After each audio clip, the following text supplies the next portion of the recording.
Salut à tous, c'est Bismart, on est de retour. Une demi-heure de discussion avec un chef d'entreprise.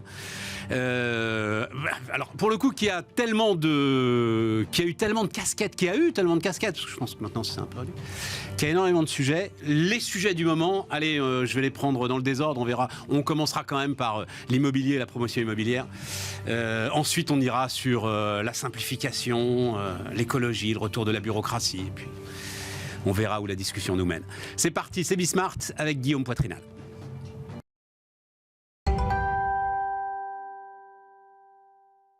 Donc, Guillaume, oui, quand même, l'immobilier, ça reste la trame, même s'il y a, et on va en parler, le Conseil de la simplification. C'était il y a combien de temps, le Conseil de la simplification ? C'était sous François Hollande. C'était sous François Hollande, ça ne nous rajeunit pas. On compte 2 mandats présidentiels, 10 ans. Fondation du patrimoine, c'est ça ? Tu étais le président aussi ? Je préside toujours la Fondation du patrimoine, c'est de l'immobilier, un autre immobilier, et bénévole celui-là. Voilà. Alors, donc là c'est Woodéum, mais globalement c'est l'immobilier, c'est promoteur. La crise ne se calme pas, recul de 30% des ventes de juin à septembre, là c'est les tout derniers chiffres, selon la Fédé des promoteurs. Pire trimestre depuis 2009.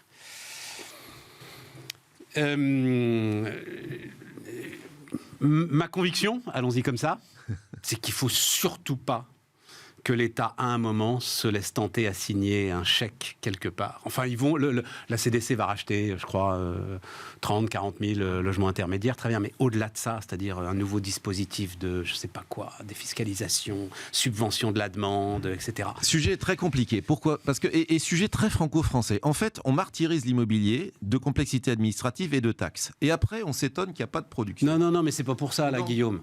Non, Guillaume, non. Non, je t'assure. Je prends juste un exemple que vous avez. Mais non, c'est les taux d'intérêt. Les Smart vont tout de suite comprendre. Il y a une particularité dans notre système, c'est qu'en fait, on taxe à 20% le logement neuf. Alors, 20% le logement neuf, c'est la TVA sur le logement neuf. C'est normal de payer 20% sur une valeur ajoutée. Mais sachez que cette taxe, ça vaut aussi pour le foncier. Donc, quand, par exemple, vous délivrez des opérations avec 3 000 € de foncier parce que vous avez acheté des fonciers en zone tendue à Meudon, à Issy-les-Moulineaux, etc., ou 4 000 € de foncier, eh bien, tout de suite, dès que le promoteur achète le foncier, on est sûr que l'accédant au bout va perdre 600 € de taxes. Ce sont les 20% qui sont non seulement sur la construction, mais également sur... Non, mais ça, on est d'accord, c'est le système de TVA, mais qui existe pour tous les produits vendus aujourd'hui en France, Guillaume, à partir du moment où on arrive sur des particuliers. Sauf qu'il y a zéro valeur ajoutée, c'est-à-dire qu'on va tenir ce foncier pendant 3 ans, on achète du foncier, on revend du foncier, et entre les deux, il y a 20% de TVA. Et c'est une part considérable. Vous pourrez me dire, mais oui, dans un téléphone, il y a une part de matières premières, etc. Et pourquoi est-ce qu'il y a 20% ? Mais sauf que la part de matières premières, elle est toute petite. Nous, le foncier, c'est considérable. Et donc, en fait, il y a cette imposition. Et après, je passe sur toutes les autres impositions qui attaquent l'immobilier. Et en fait, si on voulait se passer du Pinel, si on voulait se passer de tous ces espèces de piqûres qui sont là pour soutenir l'activité et dire aux Français « Ah tiens, voilà, il faudrait réinvestir dans l'immobilier pour offrir, etc. » Si on voulait s'en passer, il faudrait dans le même temps simplifier l'acte de construire et puis détaxer quelque part l'immobilier. Et ça, c'est pas simple à faire. Détaxer le foncier, non, parce que les promoteurs, ils voudraient tout détaxer. Et à un moment, tu dis, avec ce fameux truc que j'entends sans arrêt, ah oui, mais on rapporte plus en TVA que ce qu'on coûte en subvention. Bah, heureusement que l'activité humaine crée encore de la valeur ajoutée. Oui, heureusement. Mais t'es d'accord avec moi que quand même le sujet aujourd'hui n'est pas un sujet de subvention de la demande, que l'ensemble de ces dispositifs de subvention de la demande passent dans les prix et que petit à petit on est venu à en mourir, à être totalement asphyxié. Alors, en fait ce qui se passe, il y a les deux phénomènes. On vient de parler de l'offre. Okay, l'offre, elle est en France particulièrement compliquée parce qu'on a une multitude d'autorités, on va en parler dans une seconde, et puis on a une multitude de textes. Et que dès qu'il se passe quelque chose, on rajoute un texte. Le dernier, je peux donner un exemple très très concret, la douche à l'italienne. La douche à l'italienne, c'est une douche sans rebord, sans ressaut. A priori, vous vous dites, elle est désormais obligatoire. Pourquoi ? Parce qu'on veut que les personnes à mobilité réduite puissent profiter d'une douche très facilement. Et c'est très louable, il n'y a pas de problème, il faut faire des efforts pour les PMR, etc. Mais maintenant, tous les logements doivent avoir la douche. Vu du ministère, c'est pas un problème. On dit tiens, hop, on passe à la PMR et on oblige. Sauf que, en fait, faire une douche sans rebord et sans passer les tuyaux chez le voisin du dessous, c'est très compliqué et c'est très cher. Et boum, c'est 2 500 € de plus de coûts pour tous les apparts. Voilà un exemple parmi tant d'autres. Mais il y a un moment que j'en entends parler de cette douche à l'italienne. Là, c'est pas récent, ça. C'est il y a 2 ans. Oui, voilà, c'est passé il y a 1 an et demi. C'est passé il y a 1 an et demi. C'est le dernier, mais tous les 18 mois, on rajoute un élément de complexité administrative sur cet acte de construire. Et puis je rappelle que c'est de plus Donc ça, en plus non, mais long, ça c'est intéressant. Ça c'est Alors maintenant, on va parler de l'offre, de la demande, pardon. On vient de parler de l'offre. Elle est compliquée, elle est contrainte, elle est de plus en plus chère. Il y a la bureaucratie écologique qui se rajoute sur toute la bureaucratie qu'on avait classique. Voilà la situation de l'offre. Du point de vue de la demande, il s'est trouvé quelque chose. Alors là, un facteur exogène, c'est la violence de l'augmentation des taux. L'immobilier aime bien l'inflation. L'immobilier aime bien l'inflation. Pourquoi ? Parce que nos parents ont connu ça, on s'endette, on rembourse avec des euros d'avant, donc le principal de la dette se déprécie, et puis normalement l'inflation ça fait des salaires en plus, et donc ça fait du pouvoir d'achat en plus d'un autre côté, et puis les loyers eux augmentent avec l'inflation. L'immobilier aime l'inflation. Ce que n'aime pas l'immobilier, c'est une hausse hyper violente des taux d'intérêt, où finalement, ce qui aurait dû être étalé sur 3 ans, c'est passé sur 1 mois et demi. Et là, vous vous retrouvez avec une demande qui n'est plus solvable. C'est-à-dire que le même monsieur, puisqu'il n'a eu que 6% ou 5% de hausse des salaires, eh bien, il a perdu 30% de pouvoir d'achat avec la hausse des taux. Et donc, il ne peut plus faire face, tout simplement, aux prix qui sont demandés. Il faut savoir qu'une marge de promotion d'un promoteur immobilier, c'est entre 5 à 7%. Du temps où je faisais du résidentiel, on était autour de 6%. Chez Woodéum, on était très content, on était dans la moyenne. C'est 6%. Mais non, mais j'ai toujours entendu ça, et je lis, moi, la nouvelle patronne de Nexity qui dit tout à coup qu'elle va pouvoir gagner peut-être 2 à 3% de marge. Très bien, formidable. C'est-à-dire qu'à un moment, effectivement, tout le monde se met en tension. Ce que tu décrivais comme mécanique de l'immobilier qui aime l'inflation, mais à bas bruit, c'est exactement ce qui se passait en fait depuis 10 ans. Finalement, avec des taux d'intérêt quasi négatifs ou à zéro, et une inflation qui était quand même bon an mal an, avec son petit 1 ou 1,5%, l'argent gratuit, l'ensemble des promoteurs en ont profité, très largement profité. Oui. À ce moment-là, on les a pas entendus dire, vous savez, franchement, c'est cool, la situation est bonne, vous pouvez commencer à débrancher un certain nombre des aides que vous avez, parce que franchement, on n'a pas de problème de financement. Il aurait fallu peut-être à un moment les entendre, tu vois, pour que ton discours qui là maintenant est sans doute légitime, mais être entendu. Mais honnêtement, quand on regarde les résultats des promoteurs sur ces années miraculeuses, ils n'ont pas été miraculeux. Il n'y a pas de promoteur qui soit rentré dans le CAC 40 à ma connaissance. Donc il faut remettre les choses telles qu'elles sont. C'est un métier de petite marge avec des coûts qui sont sans cesse en croissance, avec des fonciers qui sont de plus en plus chers parce qu'on nous vend les fonciers de plus en plus chers. Et finalement, il y a toute une mécanique où aujourd'hui, on a une crise de l'offre et une crise de la demande. Mais t'es d'accord que... Et donc à la fin, qui est-ce qui paye ? Eh bien, ce sont les générations d'après qui ne peuvent plus se loger. Mais le problème est structurel.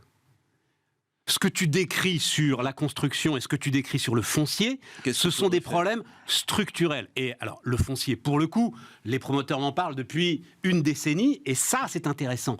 Et rien ne change et rien ne bouge. Ce fameux maire qui ne veut pas construire, ce fameux adage que vous avez, un maire qui construit est un maire battu.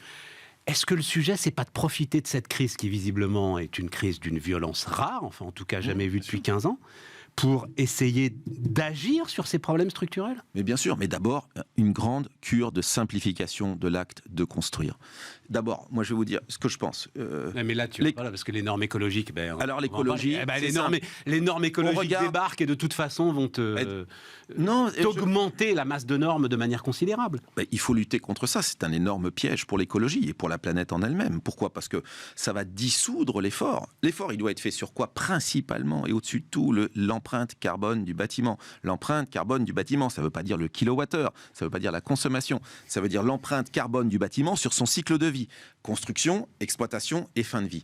Si on disait, plutôt que de dire aux gens, vous allez être classifiés A, B, C, D, E, etc., avec toute la complexité que ça veut dire, et puis j'ai mis des isolants minces ici, j'ai fait ce lit. Il faut voir ce que c'est que la complexité administrative aujourd'hui écologique en matière de performance thermique.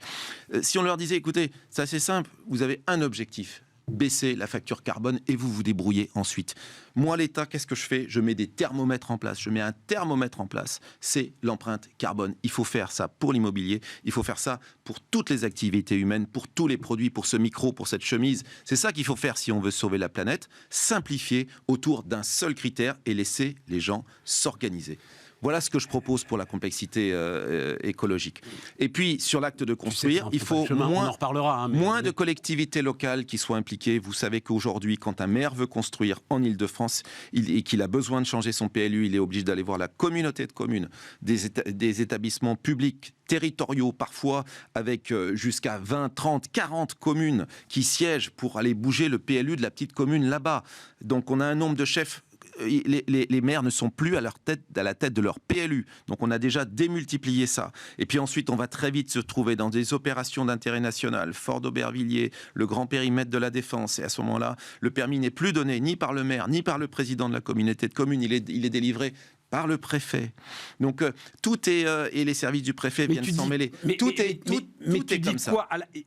Toi, tu penses que le maire devrait retrouver en fait la pleine propriété.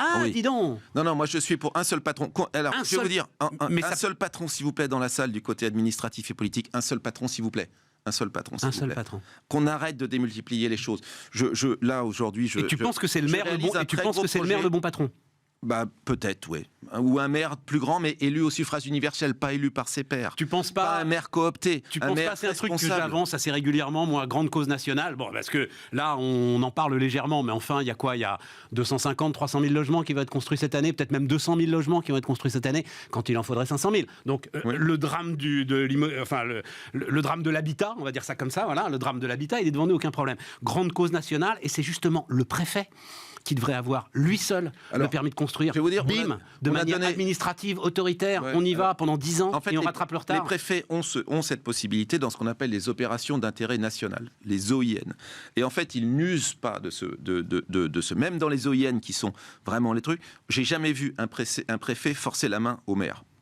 Parce que ensuite le maire a des pouvoirs de rétention, d'obstruction. Et si le maire veut vous emmerder, il donne pas les autorisations d'installation de chantier et à la fin le préfet il a beau avoir donné son permis. Et puis ensuite si le maire fait un recours contre le permis, alors là je peux vous dire que le recours il est étudié drôlement. Donc en fait on peut violer personne. Pourquoi? Et on est toujours autour de la table avec une multitude de décideurs. La complexité administrative. Le suffrage universel est très important. Il y a longtemps que j'ai pensé. Patron, il doit être élu au suffrage universel. Exactement. Il y a longtemps que j'ai pensé qu'en fait la complexité administrative c'était un nombre de textes, un nombre de lois, c'est ce qu'on disait avec Thierry Mandon, regardez les épaisseurs des codes, etc. Et en fait plus j'avance dans la vie, plus je m'aperçois qu'en fait l'inflation c'est aussi une inflation de chefs, une inflation de patrons, une inflation d'officines, de comités, d'autorités qui viennent et qui chacune ont leurs petits pouvoirs et sans ces petits pouvoirs vous pouvez pas. Je donne juste un exemple. Là sur un projet à Nanterre Université on a besoin, et ça s'est bien terminé, mais on a besoin de bouger un bout de ligne de bus pour déterminer.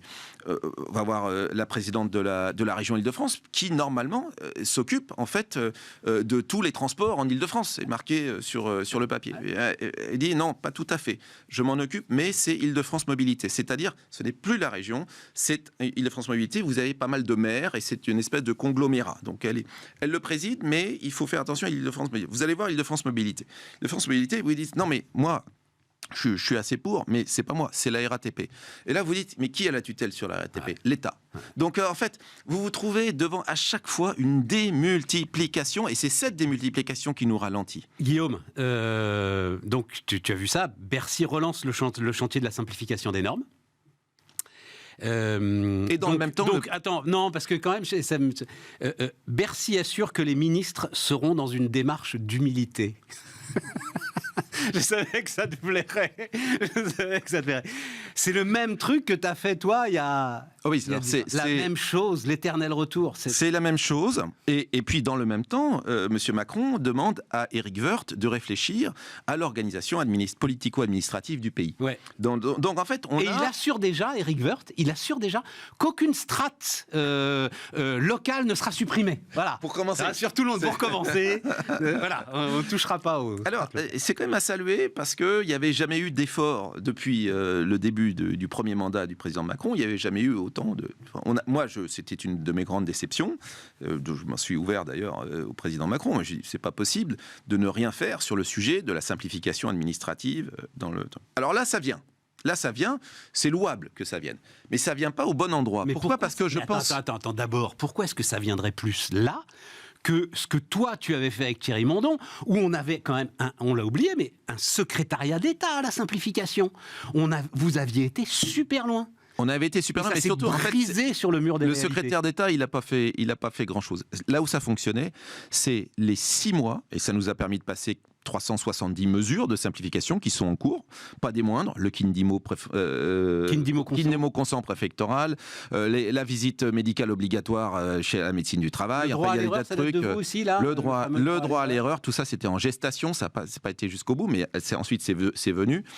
Donc on a poussé de ces 370 mesures, on a eu une 30aine de formulaires CERFA qui ont été hyper simplifiés, donc on a poussé ces 370 mesures, c'était pas suffisant. Ça a marché pendant 6 mois, c'était quoi ces 6 mois ? C'était le moment où chaque mois on allait voir le président de la République et Emmanuel Macron, son secrétaire général adjoint, et on allait proposer et faire tamponner officiellement nos mesures, et on sortait sur le perron de l'Élysée avec la petite conférence de presse pour expliquer quelles étaient les 50 mesures qu'on allait prendre de simplification. Ces mesures, elles étaient pointues, elles étaient écrites, c'était pas un rapport. Souvent on me dit vous êtes le rapport. Jean-Pierre Jouyet dans son livre a dit vous avez été l'auteur d'un rapport. Je n'ai jamais été l'auteur d'un rapport, j'ai été l'auteur de mesures concrètes, c'est ça. qui étaient écrites sous forme de morceaux de décret, de morceaux de loi, et ces mesures, elles ont avancé parce qu'elles avaient été faites par un groupe de 120 personnalités du monde. Alors là pour le coup réel, c'est-à-dire des fonctionnaires de collectivités locales, des fonctionnaires de préfecture, des comptables dans les entreprises, des patrons de petites boîtes de promotion immobilière, etc. Donc on peut être optimiste. Donc ça veut dire qu'il y a quelque chose de sérieux qui est en place. À condition que le président s'y colle. En fait, il n'y a qu'une seule personne qui puisse réformer la France aujourd'hui. C'est le président. Pour 2 raisons. 1, les sujets sont très très vite interministériels. Vous allez toucher, s'il touche demain au droit de l'urbanisme, ou même ouvrir des usines, ou même ouvrir des commerces, ou je ne sais pas ce qu'il peut avoir en tête à Bercy, tout de suite il va se confronter au ministère de l'écologie, au ministère de l'Intérieur, tout de suite, le lendemain, enfin le soir même. Et si les gars sont pas totalement alignés, il pourra rien faire parce que c'est pas Bercy qui a la tutelle du ministère de l'Intérieur ou du ministère de l'écologie. D'ailleurs, au fur et à mesure où les mois vont passer, d'ailleurs. Donc de toute façon, le seul qui peut faire l'alpha et l'oméga, c'est le président de la République. Et pourquoi ? Parce que le président de la République a la main, et jusqu'à la dernière minute de son mandat, il aura la main sur les carrières des hauts fonctionnaires. Et pas simplement la Légion d'honneur et l'Ordre national du mérite, sur les carrières. C'est-à-dire c'est lui qui peut nommer jusqu'à la dernière minute tous les hauts fonctionnaires de France. Donc la véritable autorité que respecte un haut fonctionnaire, qui est quand même le sachant là-dedans, hein, vous savez, j'ai toujours dit, c'est hegelien notre histoire, hein, c'est le maître et l'esclave. L'esclave, qui est le haut fonctionnaire, est devenu plus puissant que le ministre. Pourquoi ? Parce qu'il a la technologie, il connaît la complexité administrative, il connaît les trucs, il est là depuis 10 ans, depuis 20 ans dans son corps, il connaît tout le monde, il a les 06 de tout, il connaît. Et donc, en fait, si on veut réformer la France, ce sont sur les hauts fonctionnaires qu'il faut s'appuyer. Le seul qui peut faire ça, c'est le président de la République. C'est pour ça que j'ai proposé qu'il y ait un étage à l'Élysée qui soit dédié à la simplification administrative. Le jour où il y aura un étage à l'Élysée qui sera dédié à la simplification administrative, on pourra simplifier ce pays. Mais c'est excellent ce que tu dis, parce qu'à un moment quand même, sur la fin de son 2e mandat, il va être un petit peu empêché de partout. Ce sera compliqué, c'est déjà compliqué là, de faire passer des réformes, mais ce sera de plus en plus compliqué. Il lui restera ce truc-là pour le couper. Oui. Donc il faut qu'il... Mais je pense que sa dernière année, il peut aller à fond là-dessus. Je pense que ça ne vient pas par hasard maintenant. Et ça ne vient pas avec 2 moteurs par hasard maintenant. Alors comme il dit maintenant au patron, réveillez-vous. Ouais. Réveillez-vous. Il faut qu'il réveille la simplification administrative. Alors ça, c'est dans son camp. C'est dans son camp. Donc, une écologie de l'action. On va voir le bouquin, t'es venu avec. Qu'est-ce que j'ai vu là ? L'inspection générale des finances évalue à 340 le nombre d'aides écologiques pour les entreprises. Alors voilà. Dans un pays, on est un pays. 140. on est un pays organisé et en fait, il y a une forme de consensus autour de l'écologie. Je ne connais pas des gens qui disent il y a très peu de climato-sceptiques en France. Je suis d'accord avec toi. Et on est et il faut franchement, il faut s'en féliciter. En fait. Pour une fois, il faut s'en féliciter. Tout à fait. Bon. Le problème, et ce que je décris dans ce petit ouvrage, un des risques de truc, c'est la démultiplication des objectifs.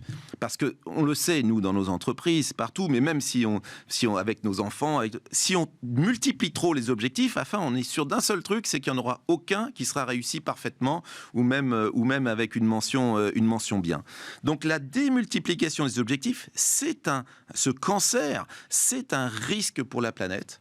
Pourquoi ? Je le donne très bien, parce qu'il y a beaucoup de gens qui disent bon, bah alors je suis peut-être pas très bon en empreinte carbone, mais bon, je me débrouille parce que j'ai trouvé des crédits carbone à droite, à gauche, à racheter auprès d'une officine. On me dit qu'on va planter de la mangrove quelque part dans l'hémisphère sud et j'en suis très heureux. Et puis pour le reste, sachez que j'ai fait dans cette banlieue industrielle un hôtel à insectes et des nichoirs à oiseaux, et donc je suis le héros de cette planète parce que j'ai fait la biodiversité. Ouais. Voilà. J'ai ramené de la biodiversité autour de mon terrain, etc. Regardez comme je suis un héros. Bon, moi, je suis tout à fait pour la biodiversité, il n'y a pas de problème. Il y a des risques de biodiversité, il y a des extinctions. Pour beaucoup très liés au réchauffement climatique d'ailleurs, mais au-dessus de tous nos sujets, il y a le problème du carbone. Tant qu'on ne voudra pas reconnaître ça, on sera dans le truc. Et donc, il faut absolument qu'on simplifie les choses et qu'on arrête de démultiplier les objectifs et de dire aux entreprises, vous avez 100 objectifs, en plus en mélangeant du social, parce que le monde du bien est un monde où maintenant où on mixe, on vous dit tout est dans tout, ce qui n'est pas vrai, mais tout est dans tout. Donc, la biodiversité, le bas carbone, les égalités hommes-femmes, l'inclusion, etc., tout ça est à mélanger. D'ailleurs, il y a un seul directeur qui s'appelle directeur RSE, comme si on pouvait être bon le matin dans l'égalité homme-femme et l'après-midi dans Je décarbone l'usine de Tourcoing. Le même bonhomme est responsable des deux. Je ne sais pas pourquoi, par quelle absurdité. Et en fait, on est en train de diluer. Donc, je pense qu'il y a un sujet au-dessus des autres, et c'est ce que je défends dans ce bouquin, c'est le carbone. Et tu sais qu'on n'en prend pas le chemin quand même. Que le chemin, il est donc acronyme que toutes les entreprises, que 50 000, 49 000 entreprises européennes connaissent maintenant par cœur, CSRD, donc reporting extra-financier, le carbone, le social, mais on en reparlera du social, et la biodiversité, pour lequel... Alors, je l'ai écrit récemment, on me dit, mais si, il y a des indicateurs. Non, c'est pas vrai. Les indicateurs robustes, même sur le carbone, déjà, tu peux discuter, mais enfin, globalement, les choses sont à peu près stabilisées. Les indicateurs robustes sur la biodiversité, ils n'existent pas. Non, bien sûr. Donc, on demande aux entreprises de... Oui, sauf que ça y est, c'est dans la réglementation européenne. La messe est dite, Guillaume, là-dessus. La messe est dite.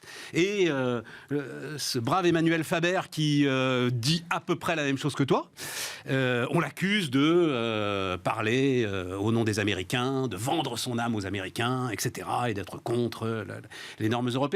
Je suis tout à fait d'accord avec toi. C'est quelque chose d'assez grave, à ceci près que j'ai été convaincu par Fabrice Bonifay, notamment, le directeur RSE de Bouygues, que tu ne peux pas ne pas marier le carbone et le social. Parce que ce sera dur. Parce que la décarbonation heureuse n'existera pas. Et que forcément, tu vas rentrer dans un sujet d'effort partagé. Alors, Fabrice Bonifay, je le connais bien, on débat souvent ensemble, puisque lui est décroissantiste et que moi je suis croissantiste, pour faire très simple, pour que les auditeurs comprennent bien. Oui, mais donc lui, en fait, alors d'où vient non, parce que si tu dis sa Bible... Si tu dis ça, tu as l'air de décrédibiliser son propos. Non, je le décrédibilise pas, j'ai beaucoup d'amitié pour lui, il le sait, d'ailleurs trop. Bon. Mais comment est-ce qu'il part, c'est quoi son raisonnement? Non, je ne parle pas du raisonnement de Bonifay. Le raisonnement de Bonifay, parce que c'est le lien entre le social et le carbone. Oui, mais t'es obligé de le faire. C'est très lié. Bonifay dit quoi? Bon, les amis, il y a, et il le dit d'ailleurs avec Jean-Marc Jancovici, il dit, voilà, on va faire une partie du chemin, ils le reconnaissent, avec la technologie. Donc, on doit passer à un monde sans carbone. Là, tout le monde est d'accord. Et si on passe pas à un monde sans carbone, les amis, c'est fini. Hein. C'est fini. Je dis c'est fini. Des planètes, enfin, la France, avec 3 semaines à plus de 50 degrés, vous faites plus rien pousser. Plus rien pousser en France. La France devient le Sahara. Donc 3 semaines à plus de 50 degrés, la France devient le Sahara. Vous pouvez arroser tout ce que vous voulez, la France devient le Sahara. Donc le sujet et la menace, elles sont là. Et il y a une partie du chemin, nous disent-ils, qu'on va faire avec de la technologie. Le nucléaire, ok, le nucléaire, on va pouvoir se chauffer, se refroidir, se véhiculer avec de l'énergie issue du nucléaire. Il faut le faire le plus vite possible. La géothermie, le truc, et on est tout à fait d'accord là-dessus. Et eux vous disent, mais au-dessus de tout ça, il y a une marge incompressible, en fait, qui fait qu'il y aura du sacrifice. Et moi, je n'admets pas ça, parce que d'abord, ils sont incapables scientifiquement de savoir où la technologie va s'arrêter. Je veux dire, la fusion nucléaire, le progrès dans le solaire, on ne sait pas où la technologie va s'arrêter. Et puis deuxièmement, pourquoi est-ce que j'accepte pas ça ? Parce que ça, c'est le meilleur moyen de dire à tout le monde, écoutez, de toute façon, parce que personne n'a envie d'avoir 200 € ou 300 € de moins sur le SMIC, et c'est le meilleur moyen d'avoir des abandons sur le chemin, qui est un chemin périlleux. Moi, je promets la terre promise, je l'assume, la terre promise. Et quel est ce monde de la terre promise ? Tu ne peux pas décrire ce que tu as décrit de Sahara en France et faire une forme de pari de Pascal sur les possibilités de la technologie. À un moment, et c'est là où les gars sont un petit peu cohérents, il faut prendre les choses, comme on dit en économie, toutes choses égales par ailleurs. Mais c'est quoi et si tu les prends toutes choses égales par ailleurs, tu es très très très loin de la cible. C'est quoi le pari de Pascal ? Le pari de Pascal, c'est de dire, bon, alors à propos du paradis, comment est-ce que je peux maximiser mes chances d'arriver au paradis ? Même chose pour le climat. 2 possibilités, où je crois ou je ne crois pas. Si je ne crois pas, je suis sûr de ne pas y arriver. Et si je crois, j'ai une probabilité d'y arriver. Eh bien, pour moi, c'est la même histoire. C'est-à-dire, si vous ne croyez pas à une civilisation occidentale, capitaliste, ultra bas carbone, et prospère, eh bien de toute façon, vous êtes sûr de la catastrophe climatique. Vous êtes sûr de la catastrophe. Et pour une bonne simple raison, c'est que, pour arriver à la société décarbonée... Parce que le chemin de la décroissance est forcément dictatorial à un moment ou à un autre. Mais bien sûr, parce que, il faut beaucoup en plus.